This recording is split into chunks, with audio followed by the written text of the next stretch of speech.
আজকের গল্প ডাবের ফাঁদে চোর। নদীর পাড়ে ৬টি পরিবারে ভরপুর ছোট্ট এক গ্রাম। সবাই সুখে ছিল যতদিন না শুরু হলো গোপন এক যন্ত্রণার কাজ। রাতে চুপি চুপি আসে এক চোর, টাকা পয়সা নিয়ে যায়। ঘরের তালা ভাঙে না, তবু সকালবেলা সিন্দুক শূন্য। গ্রামের লোকেরা বহুবার থানায় অভিযোগ দিলেও সাড়া মেলে না। চোর যেন অদৃশ্য, তার ছায়াও চোখে পড়ে না। প্রায় সব ঘরে চুরি হয়ে গেছে, শুধু বাকি বৃদ্ধার ঘর। দিন রাত চিন্তায় ঘুম হারাম, বুড়ির চোখে যেন অজানা পর্দা। বৃদ্ধা বসে থাকে ঘরের বাইরে, পাশে মাথা দুলাই ডাব গাছটি। ডাব গাছ জিজ্ঞাসা করে, কেন এত বিষণ্ণ তুমি, বলো তো দিদিমা। বৃদ্ধা সব জানায় ডাব গাছকে, বলে তার ভয় ও দুশ্চিন্তার কথা। ডাব গাছ বলে, তোমার সবকিছু পুঁতে দাও আমার গোড়ায়, আমি রক্ষা করব।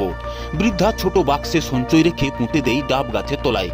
রাত নামে ধীরে ধীরে, চুপচাপ বসে থাকে বুড়ি, ভয় তার বুক ছায়া। এক ইঁদুর আসছে ডাব খেতে। ডাব গাছ জানায় বুড়ির বিপদের কথা। ইঁদুর বলে, তুমি ভরসা রাখো, আমি তোমার পাশে আছি সর্বত্র। রাতের আঁধারে চোর আসে আবার, সাথে তার পোষা কুকুরও আছে। কুকুর শুঁকে পায় গন্ধ, খুঁড়তে থাকে মাটি। গড়ার কাছেই চোর দাঁড়ায়। চোর যখন বাক্স তুলতে যায়, ডাব গাছ ইঁদুরকে দেয় নির্দেশ। ইঁদুর কেটে ফেলে ডাব, সেটা পড়ে সরাসরি চোরের মাথায়।